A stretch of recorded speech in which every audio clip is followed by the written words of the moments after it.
لیا میم، درمیان میں کتاب لے کر آنے والے کا ذکر ہوا تو جبریل کے نام کا آخری حرف لیا، فرمایا لام، الف، اللہ سے الف کو اور جبریل سے آخری حرف لام کو، اور پیارے آقا مولا صلی اللہ علیہ وسلم کے اسم مبارک سے پہلا حرف میم لیا تاکہ کوئی جبریل کو سرکار کا استاذ کہنے کی جرت نہ کر سکے، دنیا کو معلوم ہو جائے نوکر نوکر ہوتے ہیں سرکار صلی اللہ علیہ وسلم۔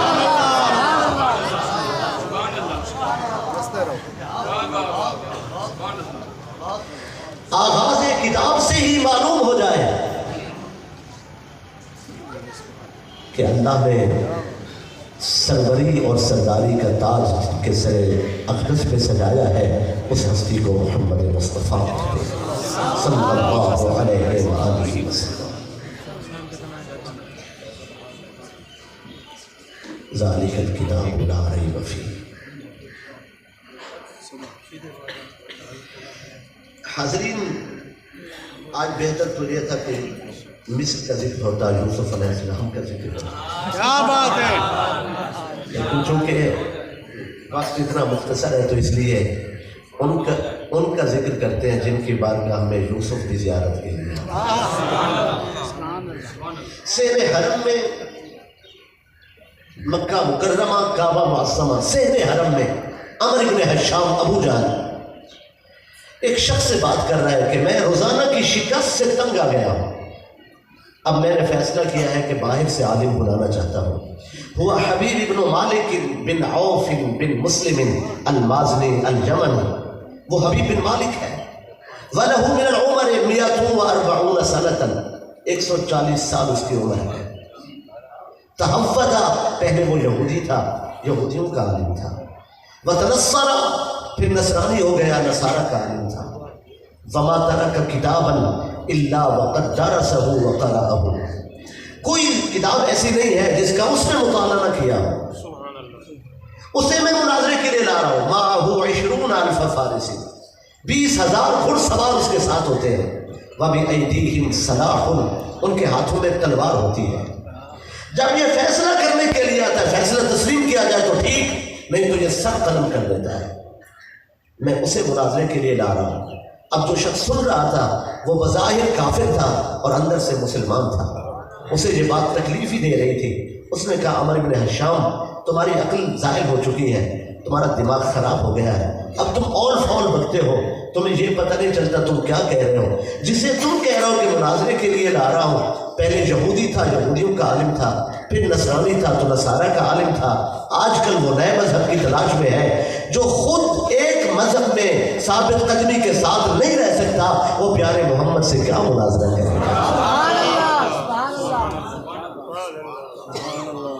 حاضرین، سردار لتداچی کو ہی نہیں رکھیگا۔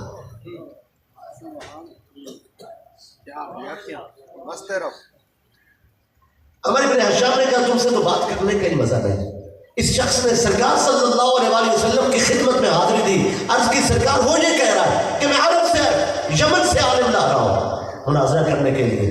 فرمایا وہ جس کو لانا چاہتا ہے لے آئے، ہمارے لیے اللہ کافی ہے۔ سیدنا عثمان غنی ذو النورین رضی اللہ تعالیٰ عنہ نے ایک جاسوس رکھا ہوا تھا، اس جاسوس نے خبر دی کہ سرکار اسی طرح عمر بن حشام بکواس کر رہا تھا۔ آپ حاضر ہوئے، سرکار 20,000 آدمی گھڑ سوار تلوار اٹھا کر ہمارے شہر میں داخل ہو جائے اور ہمیں ابھی اذن جہاد نہیں ہے، لڑنے کی اجازت نہیں ہے، تو پھر کیا ہوگا؟ لب پہ تبسم آیا، فرمایا عثمان اسے آنے دیجیے، وہ اپنی مرضی سے آئے گا، ہم اسے جانے نہیں دیں گے۔ حاضرین، عمر بن حشام ابو جہل یمن پہنچ گیا، کہتا ہے حبیب ہمارے شہر کے ایک حسین جوان نے سارے شہر کے امن کو داؤ پر لگا رکھا ہے، دنیا ہمارے کھانے کے لیے تیار ہے، دنیا ہم پر حملہ آور ہونے والی ہے، سارے بتوں کو وہ جھوٹا کہتے ہیں، تمام مذاہب کو جھٹلاتے ہیں اور بت پرست ظاہر آوازیں جنگ ہوں گے، آپ آئے ہمارے شہر کے امن کو بچائیں۔ حبیب جمنی نے کہا کہ آپ، وہ کس قبیلے سے وہ نوجوان تعلق رکھتا ہے؟ کہتا ہے کہ بنو ہاشم ہے۔ کہا ہاشمی ہے تو ہاشمی سرداروں سے بات کرو۔ یہ کہتا ہے وہ اندر سے ملے ہوئے ہیں۔ اس نے کہا کسی عالم کو بھیج دیتے. کہتا ہے جس کو بھیجا ہے واپس نہیں آیا.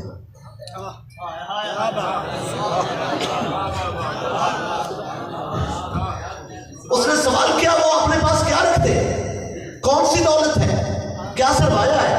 کیا چیز ہے کہ وہ جو آتا ہے اسے جانے نہیں دیتے؟ بے ساختہ عمر ابن حشام کی زبان سے نکلتا ہے، کہتا ہے وہ حسین ہی ایسے ہے، وہ دلنشین ہی ایسے ہے، وہ خوبرو ہی ایسے ہے. اس نے کہا میں آ رہا ہوں، انتظام کرو، روسائے عرب کو جمع کرو، تمام قبائل کو بلاؤ، 360 قبائل عرب کے سرداروں کو بلاؤ، میں 20,000 کو لے کے آؤں گا، ایک دن میں فیصلہ کریں گے.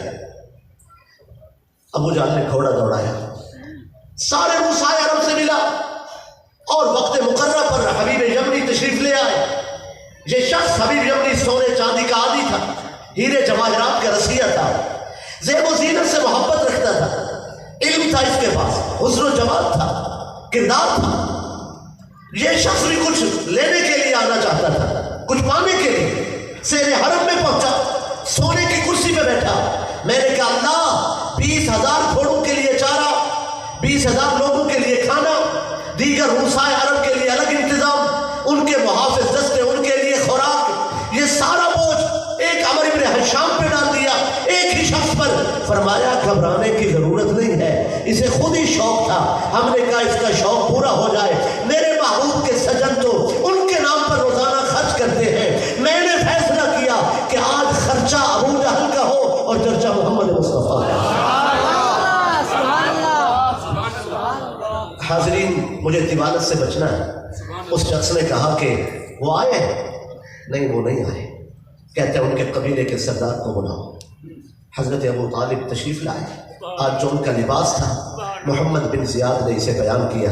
فرمایا کانا قمیص آدم علیہ السلام، کرتا آدم علیہ السلام کا تھا، ورداء شیس علیہ السلام، چادر شیس علیہ السلام کی تھی. وحلت ابراہیم الخلیل علیہ السلام، جبہ ابراہیم خلیل کا تھا. وثوب اسماعیل علیہ السلام، اور جو چادر اور پہن رکھی تھی وہ اسماعیل علیہ السلام کی تھی. ونعل سلیمان علیہ السلام، اور نعلین جو زیب پا تھے وہ سلیمان علیہ السلام کے تھے. اس شان کے ساتھ آئے. میں نے کہا یا ابا طالب آج تک تو یہ سارے تبرکات صرف زیارت کے لیے تھے، آج انہیں پہن کیوں لیا؟ فرمایا سامنے والا شخص جوہری تھا، جوہر شناس تھا. ہم نے چاہا کہ اس نے اپنی دستار پہ ہیرے لگا رکھے ہیں، اور ہم جب نعلین سلیمان پہن کے جائیں گے اس کی نگاہ اٹھے گی، اسے معلوم ہو جائے گا کہ مجھے دستار کے لیے جو ہیرے میسر نہیں، انہیں اپنے قدموں کے جوڑوں کے لیے میسر ہے. جن کا لباس سمجھ نہیں آ سکتا ان کا محمد کیسے سمجھ میں آ سکتا؟ صلی اللہ علیہ وسلم. اس نے ایک ہی سوال کیا، سوال کر کے کہتا ہے اے ابو طالب آپ کے بھتیجے نے دنیا کے امن کو چیلنج کیا ہے، آپ نے نہیں روکا. آپ نے فرمایا حبیب تم عالم ہو. میرے بھتیجے نے ان ابن اخینا محمدا ما یاتی الا بدلالات واضحات، میرے بھتیجے نے کبھی بغیر دلیل کے بات ہی نہیں کی. کہتا ہے لقد احببت ان ارى هذا الغلام الفصیح الصبی واسمع کلامہ، میں چاہتا ہوں اس پیارے مکھڑے والے کو دیکھوں اور ان کی میٹھی باتیں بھی سنوں. حضرت ابو طالب نے فرمایا شوق ہے تو پھر اپنے غلام کو بھیج دو. جب کہا نا غلام کو بھیج دو، نبی کے دشمن کی خامی یہ ہے کہ وہ جلد باز ہوتا ہے، عبادہ تکھا.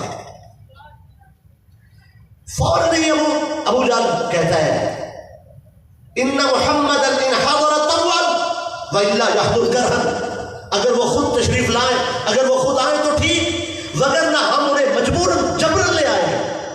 جب اس نے کہا نا جبرن لے آئیں گے، حضرت ابو طالب جوش میں آ گئے. فرمایا اسکت واسمت یا کلمہ قومہ ہی، اے اپنی قوم کا کتا خاموش ہو جا. فعض لسانک، میں تیری کتی سے زبان کھینچ لوں گا. تیری یہ جرت کہ تو کہتے جبرن لے آئیں گے. حاضرین محترم کہتے ان کی مرضی ہے اب آئے، ان کی مرضی ہے جب آئے، خاموش رہنا ضروری ہے.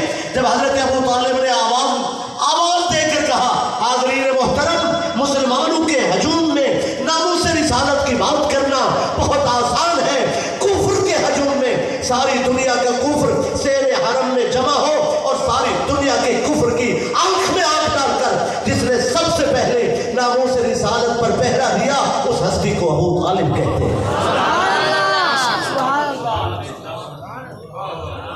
ذرا جاگ کر فرما دیجیے اس نے غلام بھیجا۔ حبیب جمری نے کہا ابو جہل تمہیں کیا آپ کو کیا جلدی ہے؟ جب میں ہوں میں بول رہا ہوں، بات ہو رہی ہے۔ جو سرکار کو بلانے کے لیے گیا اس نے تو وہیں دروازے پہ کلمہ پڑھ لیا۔ سبحان اللہ فرمائے۔ سرکار صلی اللہ علیہ وسلم آئے، وہ شخص عالم تھا، دیوانت نہیں کرتا تھا۔ اس نے ایک ہی جملہ کہا، کہتا ہے اے پیارے مکھڑے والے، لِكُلِّ نَبِيٍّ دَلَالَةٌ عَلَىٰ دَلَالَاتٌ مُعْجِزَاتٌ۔ ہر نبی دلیل لے کے آیا ہے، تمہارے پاس کیا معجزہ ہے؟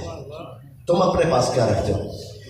جب اس نے سوال کیا کہ آپ کیا پاس رکھتے ہیں، حاضرین محترم سلطان انبیاء صلی اللہ علیہ وسلم نے فرمایا یا حبیب انت تعلم، اے حبیب تم جانتے ہو ان نوح علیہ السلام کانت دلالتہ السفینہ، نوح علیہ السلام کا معجزہ تھا کشتی کا تیرنا، وَإِنَّ إِبْرَاهِيمَ الْخَلِيلَ علیہ السلام کانت النار علیہ بردا وسلاما، ابراہیم علیہ السلام کا معجزہ تھا چیخے کا گلزار ہونا، وَإِسْمَاعِيلَ فَدَا بِذِبْحٍ عَظِيمٍ، اور اسماعیل علیہ السلام کا معجزہ تھا چھری کے نیچے سے زندہ اٹھنا، وَإِنَّ داؤد علیہ السلام کانت دلالتہ کلام الطیر، داؤد علیہ السلام کا معجزہ تھا پرندوں سے کلام کرنا، وَلِسُلَيْمَانَ الرِّيحَ غُدُوُّهَا شَهْرٌ وَرَوَاحُهَا شَهْرٌ، سلیمان علیہ السلام کا معجزہ تھا ہواؤں کو مسخر کرنا، وَإِنَّ یونس علیہ السلام التقمہ الحوت، یونس علیہ السلام مچھلی کے پیٹ میں چلے گئے، فلبث فی بطنہ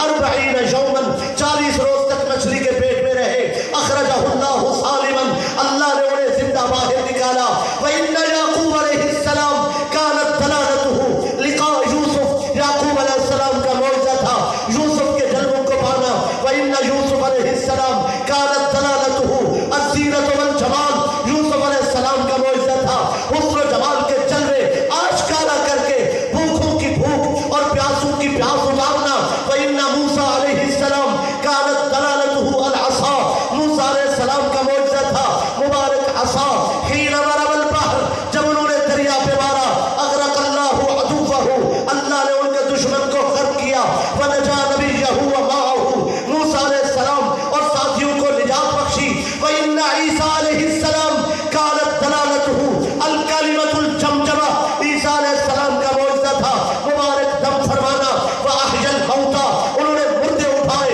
وَأَبْرَأَ الْأَعْمَىٰ وَالْأَبْرَصَ، بس کے مریضوں کو شفا بخشی، نابینا لوگوں کو بینائی بخشی، فرمایا یا حبیب انت تعلم، اے حبیب تم جانتے ہو ہر نبی کے پاس معجزہ ہے، تمام نے اپنے اپنے معجزے دکھائے، اپنے اپنے وقت میں دکھائے، ختم نبوت کا تاج سجا کر، رسالت کی امامت کا شرف پا کر، نبیوں کا امام بن کر، کائنات کا فخر سلطان بن کر، فرش زمین پر میں قدم رکھ چکا ہوں، اب نبیوں کی نہ تاجداری میرے، نبیوں کی تاجداری کا تاج میرے سر پہ سجا ہوا ہے، سوال کرنے کے لیے تم میرے سامنے ہو، ساری مخلوق سے سوال کرنے کا حق تمہیں بنتا ہے، جواب دینا میرے ذمہ ہے، اب سوال کرو، تمام انبیاء نے معجزے دکھائے، یا حبیب ما تطلبو، بتاؤ تمہارا سوال کیا ہے، تم کیا چاہتے ہو، وہ تمام نے جو معجزے دکھائے، آج سارے معجزے جمع کر کے دکھاؤں یا ایک ایک کر کے الگ الگ دکھاؤں؟ کیا بات ہے،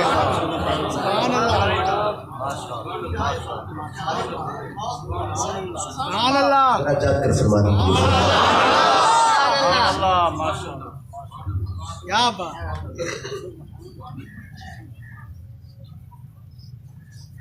فرمایا وہ سارے معجزات نکالو جائے، ایک ساتھ جمع کر کے دکھاؤں یا الگ الگ کر کے دکھاؤں؟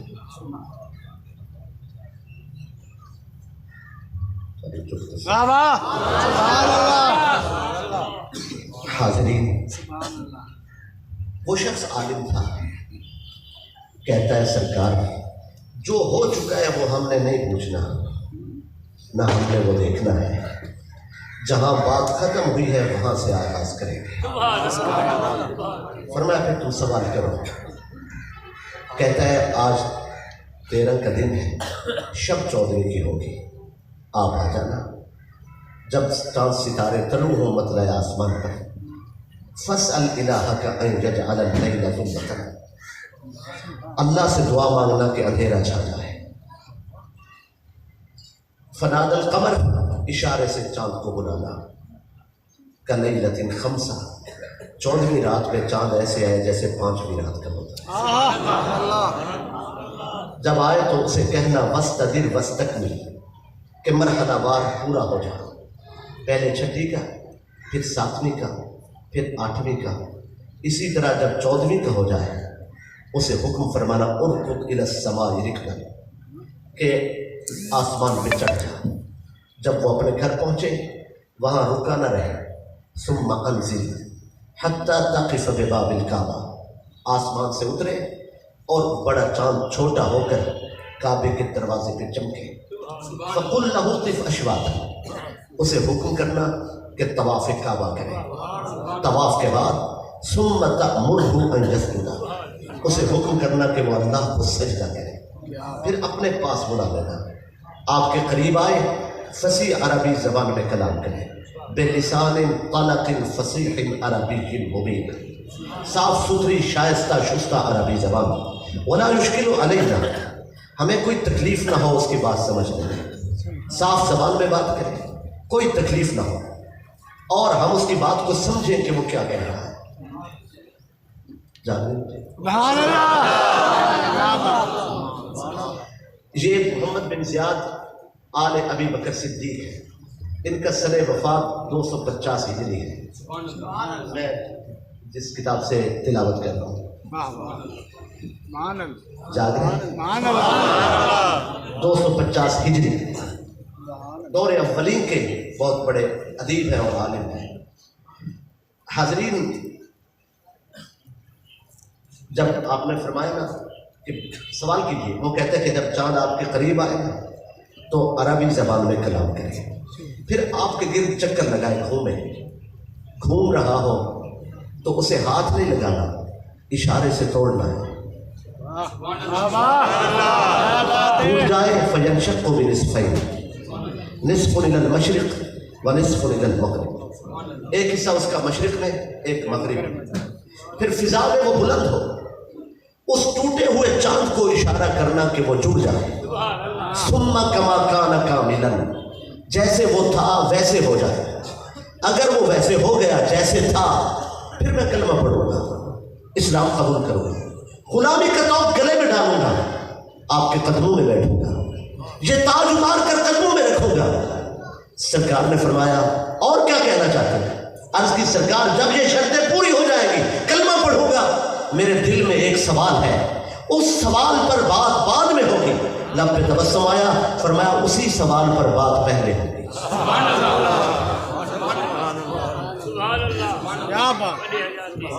اسی سوال پر بات پہلے ہوگی. وہ سوچ ہی نہیں سکتا تھا کیا ہو رہا ہے.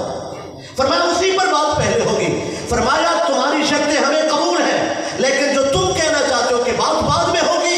فرمایا سرکار صلی اللہ علیہ وسلم نے ماں کبھی تمہارے ساتھ تمہاری بیمار بیٹی ہے, خلقها اللہ تعالی بلا یدین ولا رجلین, جسے اللہ نے بغیر ہاتھ کے بغیر پاؤں کے پیدا کیا ہے. فلا تسمع ولا تبصر, نہ وہ سنتی ہے نہ وہ دیکھتی ہے. وہی صدیحۃ, وہ کلہم معذور ہے. تم اسے سرخوٹنی پر سوار کر کے لائے ہو.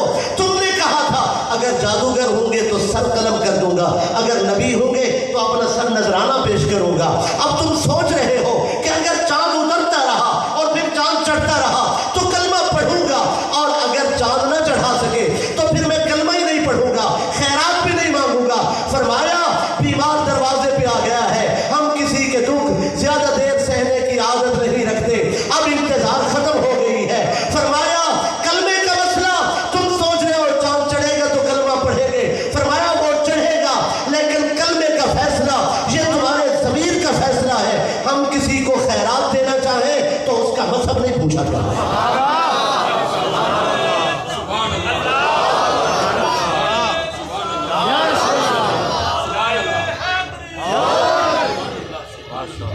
میرے سے زیادہ مہمانوں کا وقت قیمتی ہے، میں اس لیے کوشش میں ہوں کہ جلدی سے روایت کو مکمل کر لیں اور تمہاری جاسوستی سبحان اللہ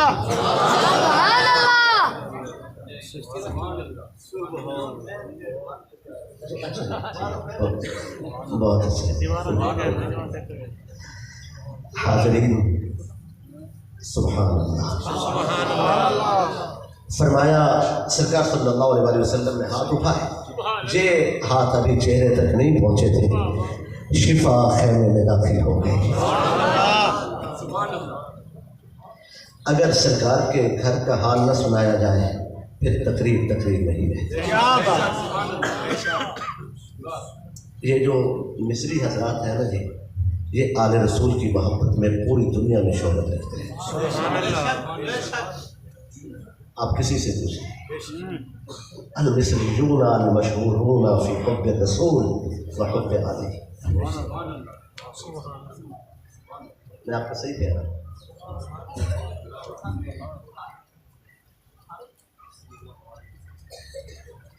صلی اللہ علیہ وآلہ وسلم۔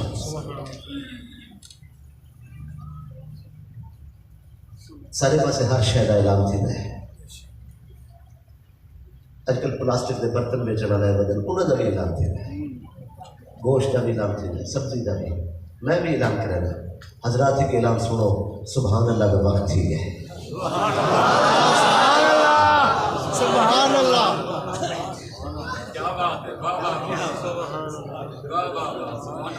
حاضرین، سرکار صلی اللہ علیہ وسلم گھر تشریف لائے، میری طرف توجہ کیجیے۔ میں عرض کر رہا ہوں، وہاں ایک خاتون ہے، انہیں ملیکۃ العرب کہتے ہیں، ان کا رتبہ و مقام ان پر سلام ہو۔ سیدہ ام المؤمنین خدیجہ الکبریٰ رضی اللہ تعالی عنہا جب سرکار پہنچے، وہی راکعۃ ساجدۃ، رکوع و سجود میں مصروف تھی، احمرت عیناہا من شدت البکاء، رو رو کر آنکھیں سرخ ہو چکی تھی، والدموع قد بلت الارض، آنسو زمین پر رواں دواں تھے۔ آپ بھی کسی درد والے کے پاس بیٹھنا سیکھیں، آپ کو بھی رونے کا ہنر آ جائے گا۔ سرکار نے دیکھا، اپنے دامن سے ان کے آنسو صاف کیے اور فرمایا، اتظنین یا خدیجہ ان اللہ یخلف وعدہ، خدیجہ تمہارا کیا خیال ہے، ہم چاند نہیں اتار سکیں گے، اور ہم نے اتار لیا تو چڑھا نہیں سکیں گے؟ عرض کی سرکار، مجھے یقین ہے جو آپ چاہیں گے آپ کا رب وہی چاہے گا، وہ ہوگا جو آپ چاہیں گے، لیکن میں رو اس لیے رہی ہوں، حبیب یمنی جیسا عالم ہو کر بھی چاند چڑھانے کی بات کر رہا ہے، اگر 1000 مرتبہ بھی چاند آسمان پہ چڑھ جائے وہ دلکشی تو اس میں نہیں آ سکتی جو آپ کے حسن و جمال میں ہے۔ سبحان اللہ۔ سرکار صلی اللہ علیہ وسلم نے فرمایا، یہ جبریل امین میرے پاس ہے، اللہ نے وحی بھیجی ہے کہ لقد امرت القمر لك بالطاعة الى ما سأل القوم عنه قبل ان اخلق اباك آدم علیہ السلام بألف عام، کہ اللہ نے فرمایا ہے ہم نے تخلیق آدم سے 2000 سال پہلے آسمان کے چاند کو حکم دیا تھا، ہمارے محبوب کی جلوہ گری ہوگی، جب وہ اشارہ کرے دیر نہ کرنا۔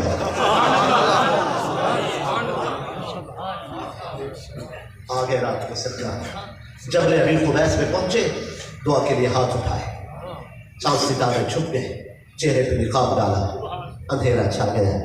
حبیب کہتا ہے بلائیے چاند کو، اشارہ کیا، وہ نوکر تھا، فوراً اتر گیا۔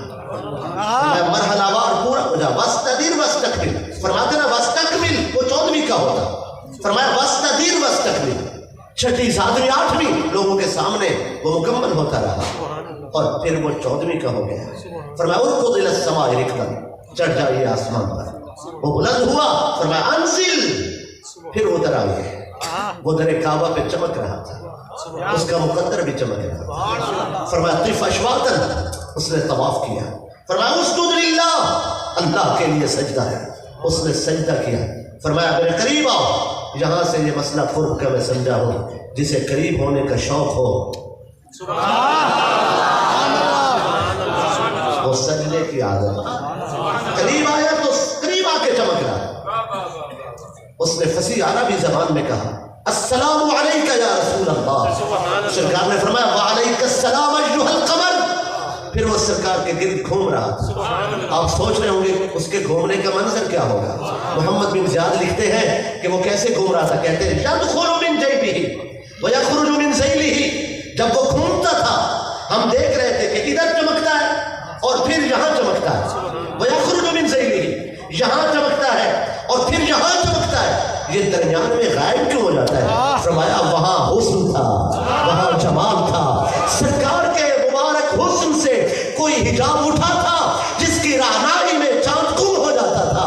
کبھی ادھر چمکتا تھا, کبھی ادھر چمکتا تھا. وہ چاند تھا طواف کعبہ کے بعد طواف حسن و جمال کر رہا تھا, طواف یاد کر رہا تھا.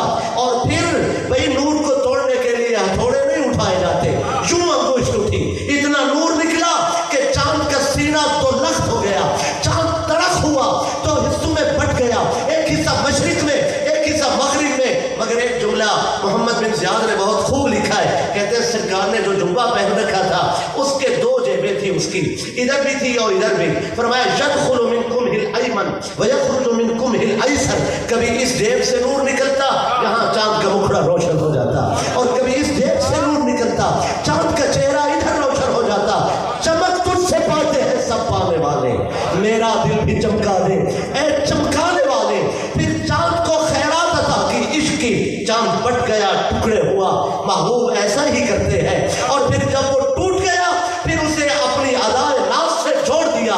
وہ بلند ہوا آسمان پر, آسمان کی بلندیوں پہ پہنچا تو سرکار فرما رہے تھے یہ آپ کے کہنے پہ ہم نے توڑ دیا تھا, ورنہ ہمارا کام تو ٹوٹے ہوں ان کو جوڑنا.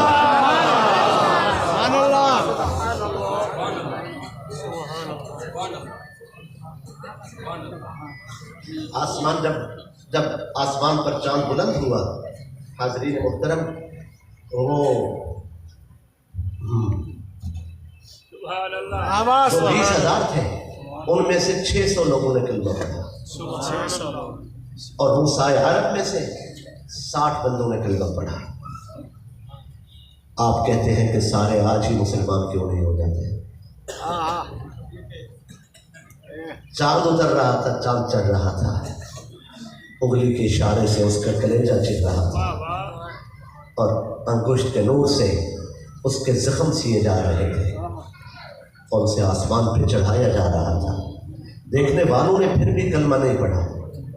میں نے کوئی سخت الفاظ تو ان کے لیے استعمال نہیں کیے, آج نہیں پڑھا, لیکن پھر کچھ دیر بعد آ کے پڑھ گئے. کچھ نے تاخیر کر دی, پھر تو سارا عرب چھپ گیا. آدمی دیر کر دیتا ہے, بندوں کو دیر ہو جاتی ہے, لوگوں سے ناراض نہیں ہوتے. اگر کوئی نماز کے لیے نہ آئے, مؤذن آذان بند نہیں کر سکتا. بے شک, کیا بات ہے. میں نے آپ کا کافی وقت لیا ہے. بار دیگر یہ تو شہزادی صاحبہ کی ولادت پر قاری محمد مدنی صاحب نے محفل سجائی ہے. یہ بہت اچھا ذوق ہے, لیکن آپ سے سوال کرنا تو اچھا نہیں ہے. گزارش کر سکتے ہیں, مدارس میں آیا کریں.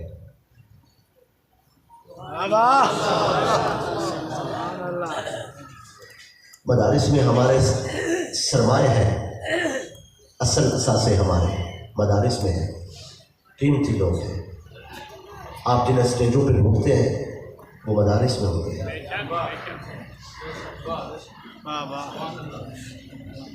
یہ اتنے بڑے ہمارے مہمان تشریف لائے, تشریف بھی ہوئی, سب کچھ ہوا, آپ کی مہربانی. آپ آ گئے, کسی سے گلا نہیں ہے, لیکن ہمارے ماحول میں اس ذوق کو مزید پروان چڑھانے کی ضرورت ہے.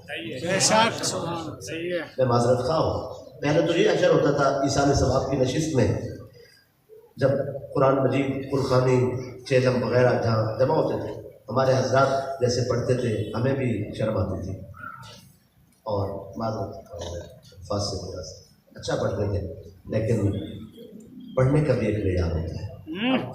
قاری صاحب, یہ قاری محمد بلال صاحب, بلال صفدر صاحب, ان کی کوئی عمر نہیں ہے, کوئی عمر نہیں ہے, لیکن انہوں نے جو پڑھا ہے آپ ان لوگوں کی حوصلہ افزائی کریں. یہ عمر میں چھوٹے ہیں, لیکن یہ ہمارے مشن کا اصل کام کر رہے ہیں. بخشش رسول اللہ کے وسیلے سے ہوگی, قرآن کے وسیلے سے ہوگی. ہمارے علماء قسم پرسی کے عالم میں ہیں، جو صحیح معنی علماء ہیں، جو مدارس میں پڑھاتے ہیں۔ آپ تھوڑی سی ان کی طرف توجہ فرمائیں۔ آپ دے سکتے ہیں ضرور دیں، نہیں دے سکتے کسی کو مشورہ دیں، ایسا بھی نہیں ہو سکتا تو مدارس میں آیا جایا کریں، آپ کے آنے سے ان کی حوصلہ افزائی ہوگی۔ محفل سن کے صرف گھر نہیں چلے جانا، دل میں قرآن کی محبت کو بسا کے جانا۔ یہ لوگ ہمارا سرمایہ اثاثہ ہے، سرزمین مصر سے یہ سفر کر کے تشریف لائے، ان کے قدم ہمارے لیے بابرکت ہے۔ اگر ان کے آنے سے ہمارے اندر قرآن کا اور ذوق پیدا ہو گیا، ہمیں قرآن پڑھنے والوں کی قدر کا احساس ہو گیا، یہ کلام الہی ہے، حاضرین پھر ہماری دنیا اور آخرت کامیاب ہو جائے گی۔ بصورت نصیحت مجھے تجربہ نہیں ہے بات کرنے کا، میں تبلیغ ویسے بہت کم کرتا ہوں، اگر کوئی تلخ بات ہو گئی ہو آپ سے معذرت خواہ ہوں۔ آخر دعوانا الحمدللہ رب العالمین۔